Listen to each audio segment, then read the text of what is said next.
Muhammadin wa ala alihi wa sahbihi ajmain. Ibu, bapak-bapak, jamaah sholat subuh yang dirahmati oleh Allah, kita banyak bersyukur kepada Allah. Sholawat dan salam kita persembahkan kehadapan ibu kita Muhammad Rasulullah Sallallahu Alaihi Wasallam yang telah mengeluarkan umatnya dari kegelapan kepada yang terang benderang, dari kegelapan lalu dari keadaan gelap kepada keadaan penuh cahaya petunjuk hidayah sebagaimana yang kita rasakan selama ini. Ibu dan bapak-bapak sekalian, hari ini puasa kita,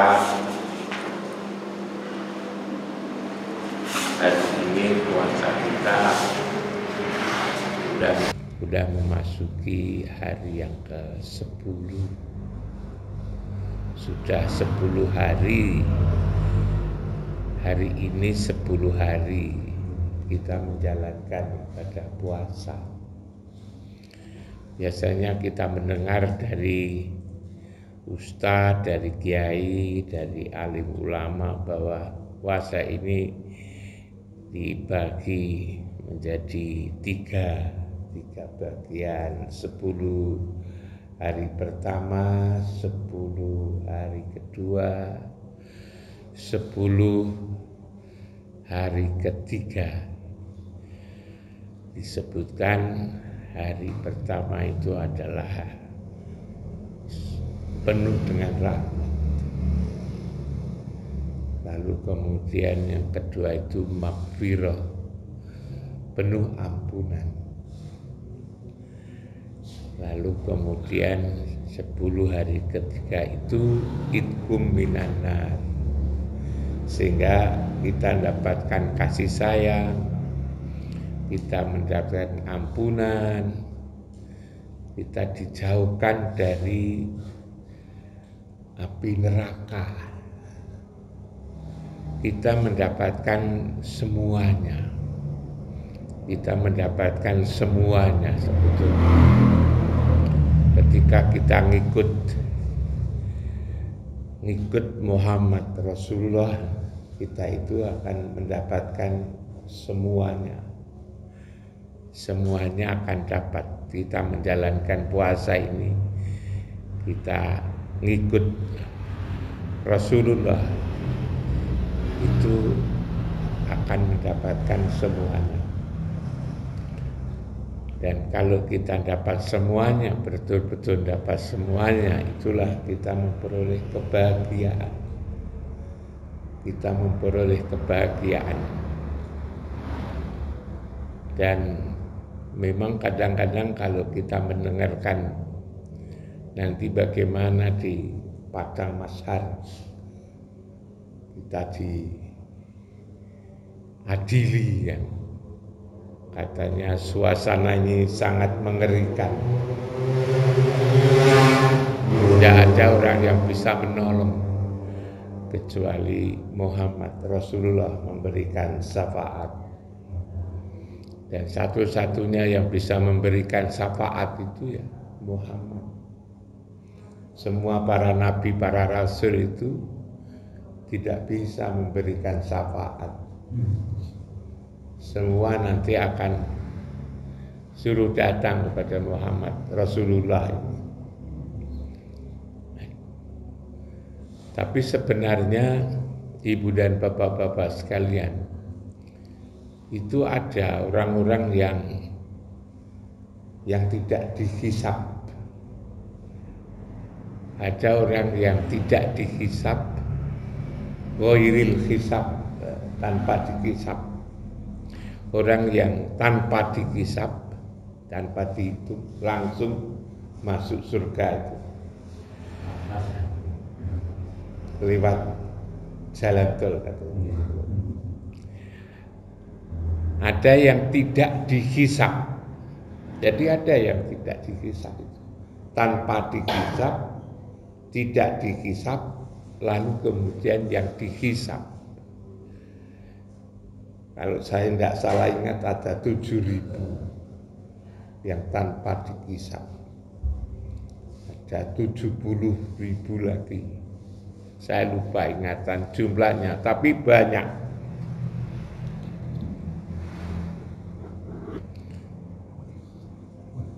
Sampun. Jumlahnya banyak. Ada tanpa dihisab, ada yang tidak dihisab, ada yang dihisab. Mudah dengan kita begitu sungguh-sungguh, itu termasuk umat Rasulullah yang tidak dihisab atau yang tanpa dihisab itu, sehingga kita tidak mengalami kesulitan sama sekali. Makanya saya selalu ngajak bersama-sama kita, ayolah kita mengenal diri kita.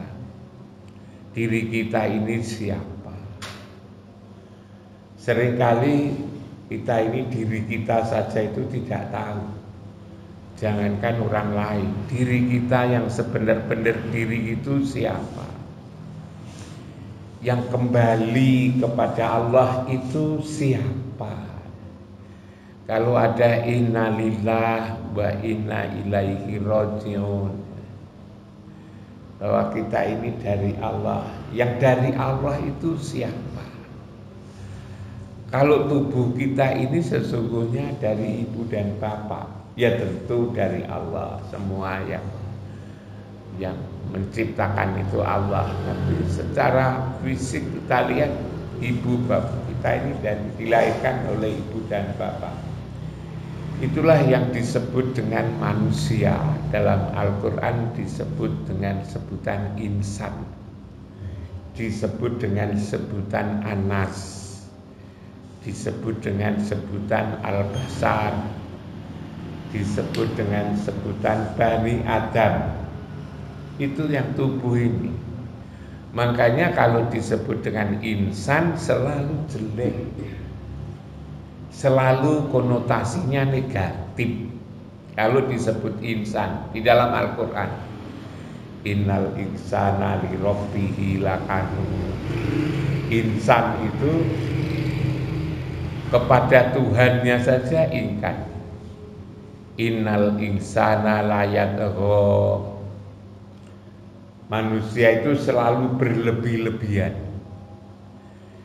Innal insana lafi khusrin, merugi. Innal insana khuliqa halu'a. Manusia itu selalu berkeluh kesah.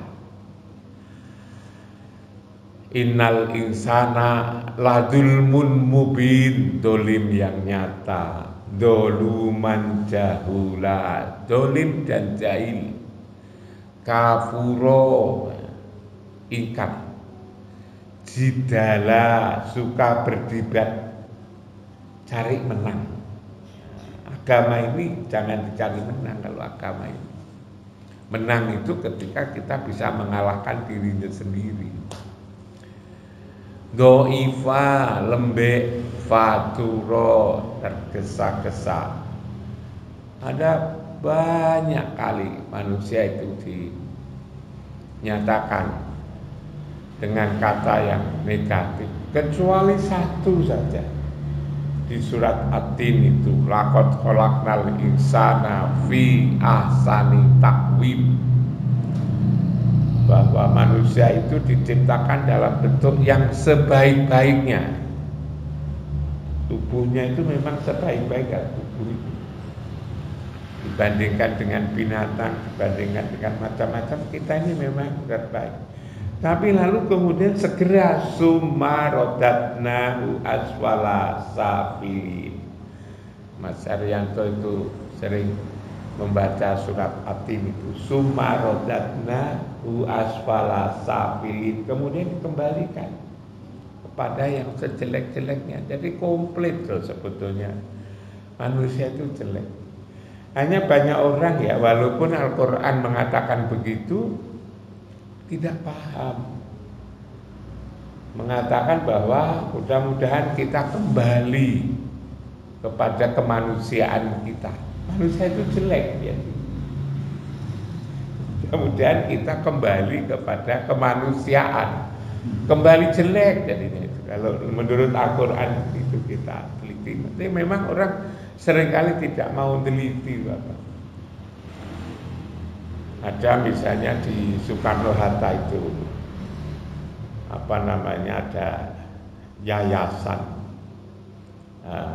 insan apa namanya, amanah. Insan itu tidak ada yang amanah. Ada insan cendekia, dikira insan cendekia. Insan itu hawa, nafsu, dunia, setan gitu, itu manusia sebetulnya. Hawa, nafsu, dunia, setan. Karena itu kalau kita puasa supaya mempuasakan sifat manusia. Sifat manusia itu apa? Itu hawa, nafsu, dunia, setan. Insan cendekia, setan yang pinter. Mudah-mudahan kita menjadi setan yang pinter, yang cerdas. Ada insan cita. Bahkan kalau kita berdoa, ya Allah, ya Rob, mudah-mudahan anak saya, cucu-cucu saya, murid-murid saya, santri saya, keluarga saya, mahasiswa saya kelak menjadi insan kamil. Insan itu jelek, kamil itu sempurna. Jadi menjadi jelek yang sempurna. Lalu diamini, amin. Setuju, amin. Ya karena memang mengira kalau kata insan itu baik ya. Tapi cobalah kalau kita nengok ke Al-Quran, nengok aja Al-Quran itu gimana. Dari sekian banyak itu insan. Insan itu tubuh. Tubuh kita ini memang ngajak. Tubuh kita inilah hawa nafsu. Yang kemarin saya katakan dari unsur angin, dari unsur air, dari unsur tanah, dari unsur api. Itu kan semua memang tubuh itu ada itu. Dikatakan ada nafsu raihan, rahmani, jasmani, idafi. Tidak mau kelintasan, tidak mau kerendahan, tidak mau kekurangan, tidak mau kalah. Itu sebetulnya manusia itu seperti itu. Begitu juga ketika disebut dengan sebutan Anas. Anas itu juga begitu, masih dalam konteks, dalam kaitan dengan tubuh kita ini. Karena itu coba ibu dan bapak sekalian kalau membaca Al-Quran lalu ketemu dengan kata-kata Anas di Quran itu, di Anas itu tidak selalu digandengkan dengan jin. Yuwaswisu fi sudurin nas minal jinnati wanas. Laqad khalaqtul jinna wal insa. Jadi selalu jin. Hanya walaupun sudah jelas kayak begini ini kalau disampaikan itu juga bantah. Kenapa? Karena memang manusia itu suka bantah, suka berjidal sebetulnya itu. Tidak mau kelintasan, tidak mau kekurangan. Itu manusia itu seperti itu. Sulit sekali harus pelan-pelan agar jiwa manusianya tidak terkalahkan. Jiwa manusianya itu tidak terkalahkan. Nah, ibu dan bapak-bapak sekalian, terkait dengan manusia ini akan agar menjadi baik ya, menjadi takwa itu memang ya susah, memang ya tidak gampang. Saya mengatakan bahwa kalau pendidikan itu tidak mampu loh sebetulnya. Mendidik orang itu tidak mampu kan. Dari sisi akhlak itu tidak mampu. Walaupun mengatakan mampu, tapi sebetulnya tidak mampu. Coba sekarang ini di negeri kita ini yang kayak begini ini, sehari-hari kita mendengarkan orang bertengkar, mendengarkan orang berebut, mendengarkan orang-orang yang cari menang, orang-orang yang menyimpang, orang-orang yang korupsi. Coba kita dengar akhir-akhir ini, kalau dulu korupsi jutaan itu sudah banyak, jutaan. Lalu berkembang korupsi miliaran. Akhir-akhir ini berkembang lagi triliunan, ya, triliunan. Apakah yang korupsi triliunan itu orang yang bodoh, orang yang tidak sekolah? Ya sekolahnya tinggi-tinggi, sampai diangkat menjadi pejabat tinggi itu karena sekolahnya tinggi. Jadi tidak bisa dikatakan yang korupsi triliunan itu orang bodoh. Itu malah justru orang pinter itu, orang cerdas. Sekolahnya itu tidak saja S1 tapi juga S2, S3. Nah itu. Muridnya lulusan S2, S3, S3. Tidak saja muridnya akhir-akhir ini yang nakal, yang korupsi. Gurunya juga korupsi.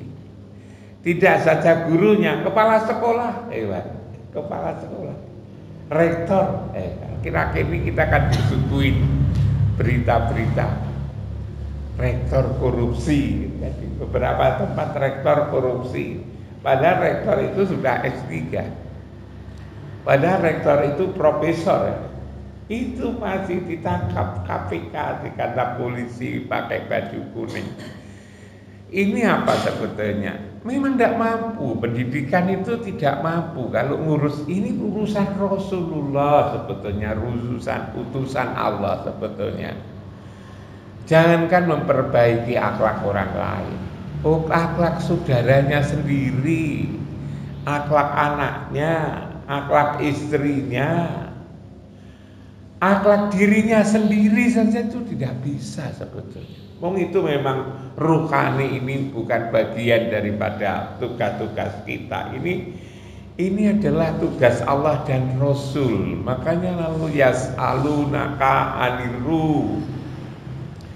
Manakala kamu ditanya tentang ruh, kuliru min amri robbi. Qurannya mengatakan begitu, bahwa ruh itu adalah urusan Tuhan. Tuhanmu yang urus ruh ini. Nah karena itu memang yang kita lakukan lalu apa kalau itu urusan ruh, urusan Allah dan urusan Rasul. Kita berusaha untuk mendekat. Lalu bagaimana caranya agar kita mendekat dan lalu kemudian kasih sayang? Kita mendapatkan kasih sayang, kita mendapatkan ampunan, itu lalu gimana caranya? Caranya gimana agar kita mendapatkan ampunan dan kasih sayang? Quran mengatakan, Qul in kuntum tuhibbunallah, katakan manakala engkau ingin disayang oleh Allah. Qul in kuntum tuhibbunallah, manakala engkau ingin disayang oleh Allah, fattabi'uni, ikuti saya, ikut Muhammad. Coba disuruh ikut Muhammad. Tidak disuruh sekolah, tidak disuruh mondok, tidak disuruh untuk kursus. Ya itu penting. Itu penting. Sarana-sarana itu, jalan menuju itu penting. Bagaimana kalau kita tidak bisa baca Quran? Bagaimana kalau kita tidak? Itu penting. Tapi sebetulnya kalau yang ngurus, ikuti Rasulullah. Fayaghfir lakum dzunubakum. Wallahu Qul in kuntum tuhibbunallah fattabi'uni yuhibbukumullah. Ikuti Muhammad, kamu nanti akan disayang. Disayang Allah itu kan puncak sebetulnya. Orang kalau sudah disayang, dipukul saja kan senang. Mbah Wiro ketika disayang oleh istrinya, Dicubit itu kan malah seneng, digeblek, lock gitu kan. Bahira kan seneng, geblek mana kan itu kan. Karena apa? Karena sudah disayang oleh Mbak Wiro. Istrinya gepuk itu karena istrinya senang sama Mbak Wiro. Puncaknya di situ, yuhibbukumullah fayaghfir lakum. Engkau akan diampuni dosanya, fayaghfir lakum dzunubakum. Wallahu ghafurur rahim. Di surat Al-Maidah, Al-Imran ayat 31 kalau saya tidak salah itu mengatakan begitu, kul in kuntum tuhibbunallah fattabi'uni yuhibbukumullah fayaghfir lakum dzunubakum wallahu ghafurur rahim. Agar kamu disayang oleh Allah, ikuti saya siapa? Saya Muhammad. Yuhibbukumullah, kamu nanti akan senangi, disayang oleh Allah. Fayaghfir lakum, kamu akan diampuni dosanya. Kita ikut Rasulullah. Nah, yang diikuti apanya? Seringkali yang diikuti itu ya karena memang suka saja, kita seneng aja menurut saya. Mereka begitu kepinginnya ikut Rasulullah, maka lalu yang dicari itu yang zahir, yang nyata-nyata. Maka lalu mematut-matutkan bagaimana telumpah Rasulullah itu dulu. Lalu dikenal ada telumpah Rasul, ada jenggotnya, ada cara makannya, ada surbannya, bajunya. Ya tidak apa-apa sebetulnya, itu tidak apa-apa. Tapi Quran juga mengatakan innallaha la yaqduru ila suwarikum ba'jasamikum walakin yaqduru. Yang dilihat itu yang ada di dalam hati gitu ya. Di dalam hati itu bukan telumpahnya. Ya tidak apa-apa pakai telumpah, tapi yang dilihat itu mungkin itu adalah sebagai ekspresi. Sebagai ekspresi ya, yang bisa ditiru ya, karena senangnya, karena sukanya. Itu tidak apa-apa. Tapi sebetulnya tidak dilihat oleh Allah itu. Yang dilihat itu apa? Yang disuruh niru itu adalah sifat-sifatnya sebetulnya. Sidik, amanah, tabligh, fatona. Itu sifat-sifat Rasul itu yang ditiru itu. Bagaimana kita selalu memegang kebenaran, bagaimana kita memegang amanah, bagaimana kita tabligh, bagaimana kita fatona, itu sebetulnya ditiru, itu sebetulnya itu. Bagaimana kan kita dekat, kita disuruh untuk selalu sholat. Sholat ini sebetulnya kita nyambung, bukan dengklak-dengkluknya itu, nyambung hati kok sebetulnya. Hati kita itu nanti nyambung enggak? Hati kita tadi ketemu enggak? Hati kita ketika kita sholat tadi kemana gitu kan? Apakah ketika kita sholat tadi lalu kemudian ke sawah, kemudian ke pasar, lalu kemudian ke kampus, atau kemana saja itu sholat? Yang kalau sholat jangan, ketika sholat jangan kemana-mana, tapi itu berat sekali.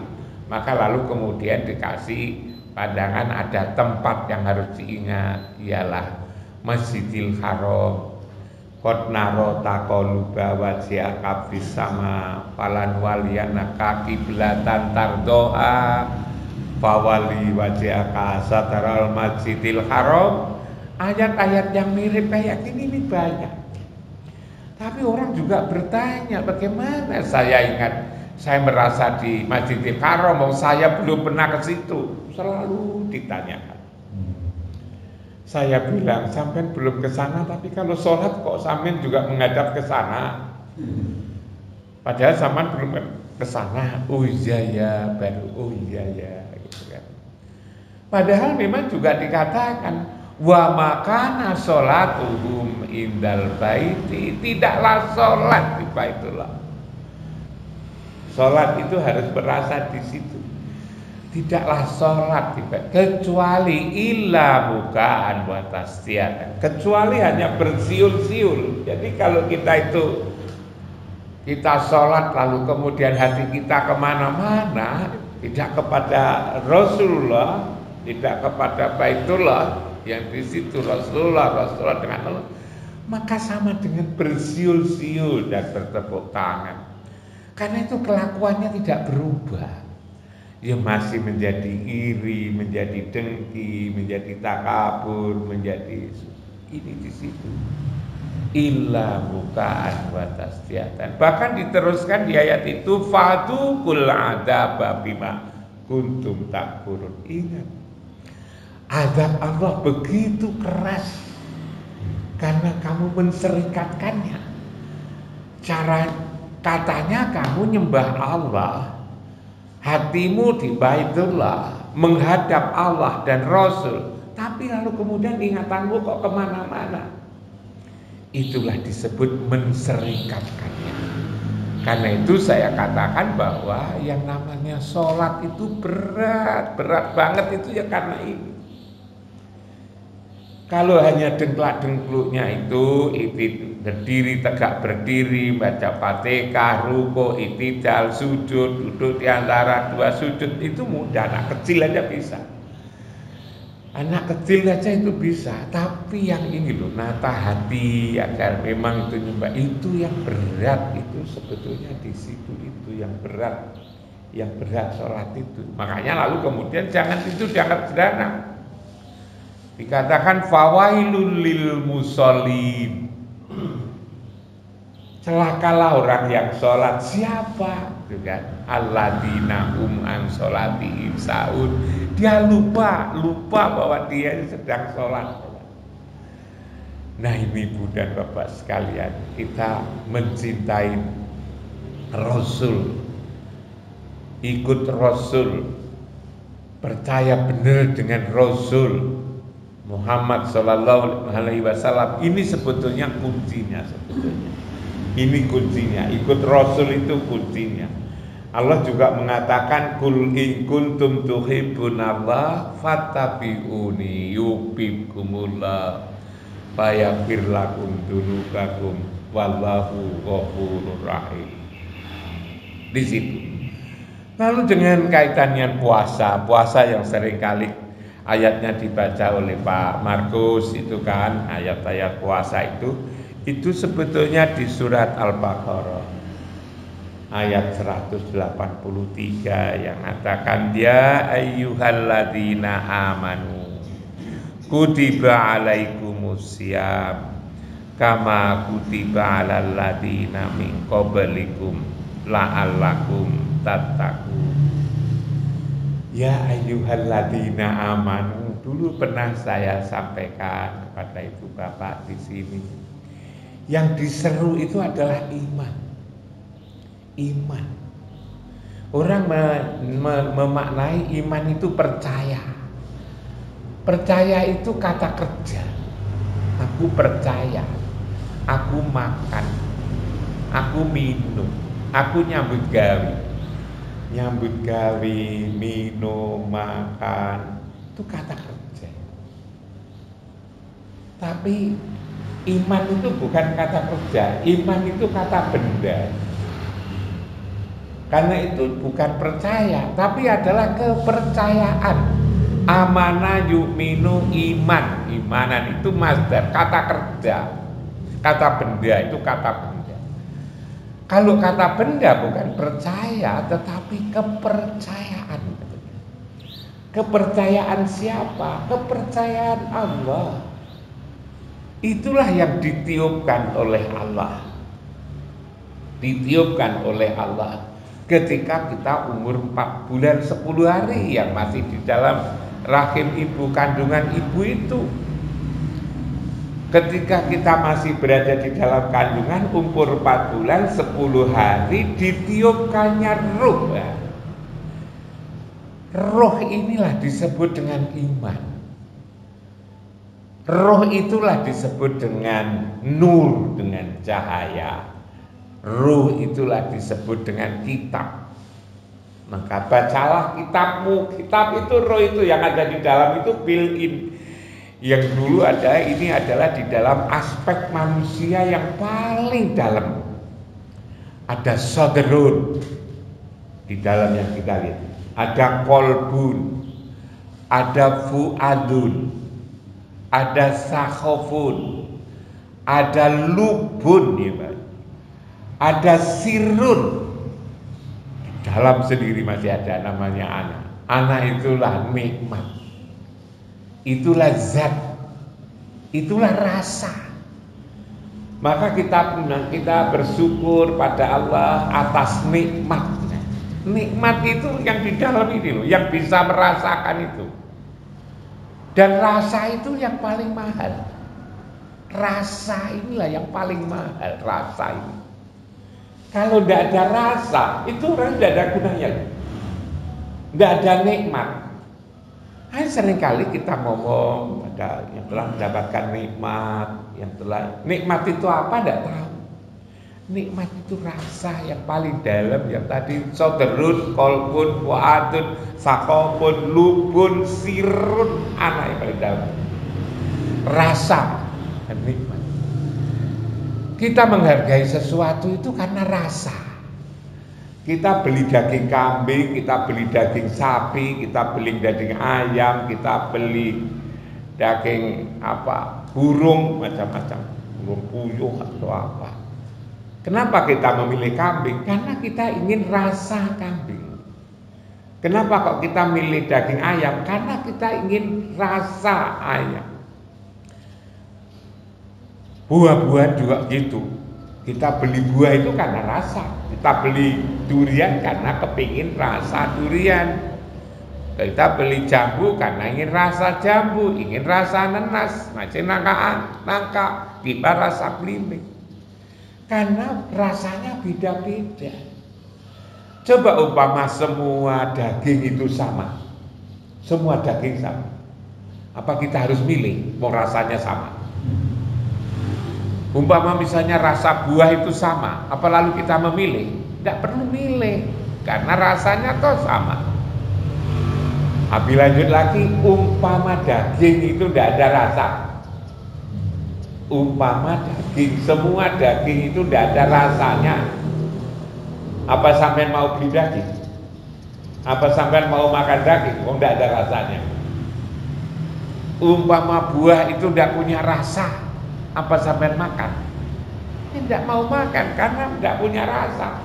Jadi sebetulnya rasa inilah yang paling penting. Karena itu manusia itu rasa ini. Sudah senang sama beliau rasanya. Dan itu walaupun itu tempat cukurnya jauh kecil gitu ya. Karena sudah merasakan enak. Tetap saja pada beliau itu. Bukan karena murahnya, karena rasa sebetulnya. Rasa. Karena sudah dekat gitu kan, enak gitu kan. Rasa karena sudah sambung rasa itu, sudah sambung rasa. Jadi kita ini membeli rasa. Rasa inilah yang di dalam dada itu namanya. Ini adalah iman ini. Iman itu adalah kepercayaan. Ini begitu pentingnya sampai kehidupan di dunia ini. Jadi ini rasa ini sebetulnya yang di dalam ini yang disuruh puasa, yang itu adalah gaib. Rasa itu tidak pernah makan. Iman itu tidak punya makanan, nasi tidak punya makanan, tidak minum. Rasa iman ini. Bagaimana kok lalu kemudian kita disuruh meningkatkan keimanan? Iman yang diharapkan menggunakan sifat-sifat imannya. Dia sudah iman tapi tidak menggunakan sifat iman. Ayo kita tingkatkan keimanan. Ayo kita tingkatkan dalam menggunakan sifat-sifat keimanan. Nah, sifat keimanannya. Kita kan seringkali punya sarung, kita punya baju, tapi kan belum tentu menggunakan baju, menggunakan sarung. Sudah memiliki baju, tapi belum tentu berbaju. Sudah punya sarung belum tentu menggunakan sarung. Sudah punya iman belum tentu menggunakan sifat keimanan kita. Sudah hafal Pancasila tapi belum menggunakan sifat Pancasila. Indonesia itu punya Pancasila, tapi sifat Pancasilanya belum digunakan. Sudah ada iman, tapi tidak digunakan sifat-sifat keimanannya itu. Imannya sifat tidak digunakan. Makanya ayolah kita beriman itu, ayolah menggunakan sifat-sifat keimanan itu. Begitu juga di sini. Ya ayyuhalladzina amanu, he iman, para iman. Kepercayaan Allah yang ada di dalam dada ini yang diseru iman. Kutiba alaikumusiyam kama kutiba alal ladzina min qablikum, kamu diwajibkan untuk puasa karena iman ini tidak panah makan, tidak kena minum, yang sifatnya fisik, yang sifatnya zahir. Maka memang kalau itu mengikuti wilayah hakikat, yang dipuasakan ini bukan makan dan minum itu, bukan lalu mempuasakan tidak berhubungan suami istri di siang hari, itu bukan itu. Yang dipuasakan itu adalah sifat-sifat manusia. Hawa nafsu dunia setan. Hawa nafsu dunia setan inilah yang dipuasakan. Yang dipuasakan itu adalah hawa nafsu dunia setan. Yang dipuasakan ini adalah 10 penyakit batin. Mulai aji, ria, sombong, hasud, iri, dengki, tamak, fitnah, lupa. Lalu kemudian takabur. Ditambah lagi 3, dendam, permusuhan, merusak, yang 17. Kita memuasakan 17 ini. Lalu kemudian kok kita tidak makan, tidak minum? Iya, itu syariatnya, pada wilayah syariatnya teskis lah. Kalau kita tidak makan, tidak minum, itu reaksi kita seperti apa, itu teskisnya aja. Itulah yang bisa dilaksanakan oleh anak kecil. Anak kecil umur 7 tahun, 10 tahun sudah ikut puasa. Ikut saja, ikut puasa. Belum berpuasa, ikut puasa, ikut berpuasa. Jadi ini yang dipuasakan. Makanya ada hadis Nabi yang mengatakan kamso imin laisa lahu min siyami. Banyak orang puasa tapi tidak memperoleh apa-apa dari puasanya. Coba hadis Nabi mengatakan kamso imin laisa lahu min siyamihi ilal ju' wal atas. Banyak orang puasa tidak mendapatkan apa-apa dari puasanya kecuali lapar dan dahaga. Pahala yang tidak dapat, kasih sayang yang tidak ada, maghfirah juga tidak ada, karena puasanya baru pada puasa syariah itu tadi, belum menguasakan sebagaimana yang diseru, ialah ya ayyuhalladzina amanu, para iman, ruh yang ada di dalam. Ini memang lebih tinggi, lebih dalam hakikat syariat, hakikat itu kan tauhid, makrifat, syariat itu kan iman, Islam, tauhid, makrifat, itu syariat, hakikat, itu sampai kepada tingkat makrifat itu. Jadi memang kita harus seperti itu. Nah, manakala ibu dan bapak tidak saja saya katakan tidak saja mencegah makan dan minum, hubungan suami istri di siang hari, tetapi mempuasakan sifat-sifat manusia, hawa nafsu dunia setan. Itulah sebetulnya la'allakum tattaqun. Orang yang selalu mempuasakan hawa nafsu dunia setan, 17 jenis penyakit, itulah artinya ikut Rasul. Itulah artinya ikut Rasul. Rasulullah di Baitullah, kita ingat merasa berada di Baitullah. Itulah sebetulnya takwa yang dikatakan inna akramakum indallahi atqakum. Sungguhnya orang yang paling mulia di sisi Allah. Orang paling mulia di sisi. Kenapa disebut di sisi? Karena ikut Muhammad. Anak-anak kita di sisi ayahnya. Kenapa di sisi ayahnya? Karena ikut ibunya. Kita di sisi Allah karena ikut Muhammad Rasulullah Sallallahu Alaihi Wasallam. Ini ibu dan bapak sekalian, saya ajak untuk mendalami surat Al-Baqarah 183, lalu kemudian terus masih panjang ayat ma'dudah dan seterusnya itu. Masih saja bicara tentang puasa ini, tapi paling tidak pembukaan siapa sesungguhnya yang berpuasa, agar puasa kita tidak sia-sia, agar puasa kita tidak sebagaimana disinyalir oleh Rasulullah, kam min shaimin laisa lahu min siyamihi ilal ju wal atas. Banyak orang puasa tapi tidak mendapatkan apa-apa dari puasanya kecuali lapar dan dahaga, kecuali istirahat makan siang, kecuali agar ibu-ibu berhenti istirahat tidak masak dan seterusnya. Itu bukan, tapi kita bisa mempuasakan hawa nafsu dunia setan, mempuasakan sifat-sifat manusia yang selalu berkonotasi negatif. Itulah ibu dan bapak sekalian yang bisa saya sampaikan pada pagi hari ini. Mudah-mudahan kita selalu mendapatkan petunjuk dari Allah, bimbingan dari Allah, dan yang paling puncak mudah-mudahan kita semua menjadi orang-orang yang selalu dikasih dan disayang oleh Allah. Terima kasih, kurang lebihnya mohon maaf. Assalamualaikum warahmatullahi taala wabarakatuh. Waalaikumsalam.